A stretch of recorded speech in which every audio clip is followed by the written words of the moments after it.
Hello everyone, मैं राधेश्याम प्रजापति।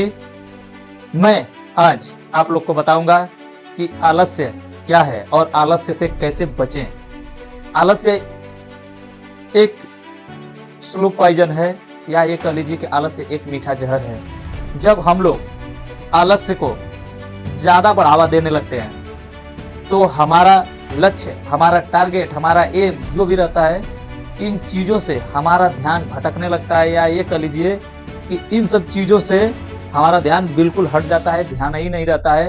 और आलस्य उस दिन से ही शुरू हो जाता है जब हमारी नींद खुलने के बाद भी हम सोचते हैं 5 मिनट और सो लिया जाए, 10 मिनट और सो लिया जाए।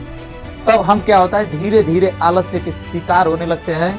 और यही आलस्य हमें एक दिन इतना डिस्टर्ब कर देता है कि हम किसी एम को, किसी लक्ष्य को पूरा करने की तो बात ही छोड़ दीजिए, सोच भी नहीं पाते हैं कि नहीं हमारा कुछ एम भी था, हमारा कुछ गोल भी था, या हमारा कुछ लक्ष्य भी था। तो मेरे भाई, मेरे दोस्त, मैं आप लोग को बस यही समझाना चाहता हूँ, यही बताना चाहता हूँ कि आलस्य से जितना हो सके बचें। हमेशा अपने आप को फुर्तीला बनाएं, अपने अंदर एक नई एनर्जी, एक नए उत्साह का जोश हमेशा भरते रहें और अपने काम को, अपने लक्ष्य को, अपने एम को हमेशा अपने समय से पहले करने की कोशिश करें, प्रयास करें। क्योंकि सफलता किसी को विरासत में नहीं मिलती है।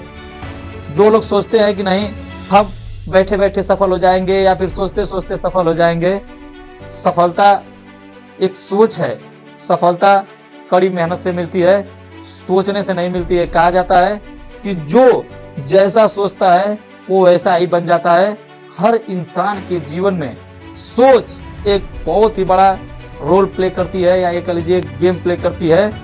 आदमी का जीवन में सोच का बहुत महत्व है। अगर आदमी कोई भी किसी भी चीज को बार बार सोचे, बार बार ध्यान दे, बार बार उस चीज को मंथन करे, मैं बता दूं मेरे भाई कि जिंदगी में सोच का होना बहुत ही महत्वपूर्ण है। जिसका कोई सोच नहीं है उसका कोई एम नहीं है, कोई लक्ष्य नहीं है, कोई टारगेट नहीं है।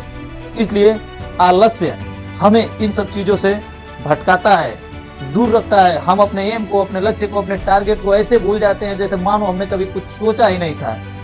अगर जिंदगी में आपको वास्तव में कुछ करना है, उन 1% लोगों में आना है जो सफल होते हैं, तो आपको आलस्य को त्यागना होगा और अपने लक्ष्य के प्रति जागरूक होना होगा, लगना होगा। इसलिए मैं आपको बता दूं कि आलस्य हमारे जीवन का एक ऐसा स्लो पॉइजन है जो हमारी जिंदगी को, हमारी सोच को, हमारे सपनों को बिल्कुल पूरा होने नहीं देता और हमें आगे जाने की बजाय हमें पीछे खींचने लगता है। हम लोग के जीवन में आलस्य का ऐसा रोल है कि हम लोग जिस कार्य को सोचते हैं उसका होना तो ऐसे स्वाभाविक नहीं रहता है, लेकिन हम लोग जो काम कर रहे होते हैं वो काम भी हम लोग का बिगड़ने लगता है, खराब हो जाता है, क्योंकि हम लोग आलस्य के शिकार हो चुके रहते हैं। आलस्य को बिल्कुल तरह से अपने ऊपर हावी होने का अवसर दे देते हैं। इसलिए मेरे भाई, आपको बता दूं कि आलस्य से बचने का सिर्फ और सिर्फ एक ही उपाय है। आप अपने लक्ष्य को, अपने एम को, अपने लाइफ में कुछ इस तरीके से कर लीजिए कि जैसे बोलते हैं ना कि सपने सोकर देखने वाले और सपने जाग कर देखने वाले में बहुत बड़ा फर्क होता है। तो मेरे भाई, सपने जाग कर देखिए, सोकर देखने वाले सपने कभी पूरे नहीं होते। अगर आपको जिंदगी में अगर अपने सपनों को पूरा करना है, अपने लक्ष्य को पूरा करना है, तो सपनों को जाग कर देखने का हौसला रखिए। और आलस्य से बचने के लिए हमेशा अपने एम को, अपने टारगेट को लिख कर रखें। आलस्य आपको कितना हो परेशान करे, कितना हो ग्रसित करे, लेकिन आप अपने समय पर एक्टिव रहें, प्रयास करें, मेहनत करें और अपने दिल की सुने, अपने मन की बिल्कुल न सुने। तो मेरे भाई, आज के लिए बस इतना ही। धन्यवाद।